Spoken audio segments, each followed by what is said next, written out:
Hello, yes, we are here. Nandito na po kami sa may Valencia, Bohol. Ayan, nagalagala ako. Kasama ko si Vivian yung nakapayong, no? And ayun yung dalawang nakapayong doon. Oh, ayan, di ba? Yan si Mrs. Croft. Oh, ganito sa init ng panahon.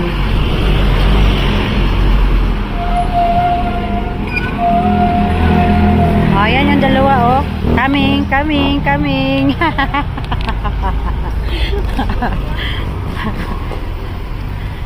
Yes, everyone. Dali kami kumain, no? Sa may Crispy King. Kaya lang, yung dalawa, mabagal maglakad. Ayan, oh. So, yes, dito kami sa may Valencia, Bohol, no?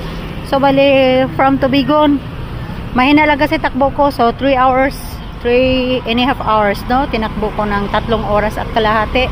Kasi yung takbo ko ay 60 lang po, no? Kaya mahirap magpatakbo ng mabilis. Kaya ito, pagdating namin, gutom na gutom kami. So, kumain kami sa Crispy King. Masarap naman, no? So, satisfied naman kasi crispy yung manok. Kaya nga Crispy King, no? Ang kulit ko. Okay, so, ganun lang po.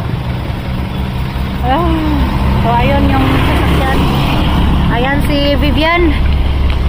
Tapos, ayun po yung sasakyan ko doon, yung white.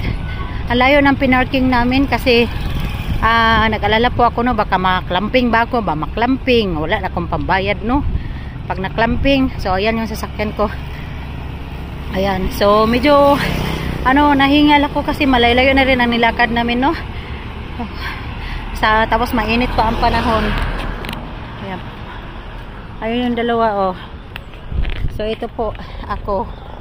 Okay po, hanggang dito na lang po ang inyong lingkod. So ito po yung Valencia, Bohol, no? Ano lang, simple na na lugar, pero mababait yung mga tao dito, no? Mabait naman talaga ang mga Bohol. Oh. Ayan na, sumilong na siya, oh, nainitan. Ang ginagawa mo dyan, Day? Ang init kasi.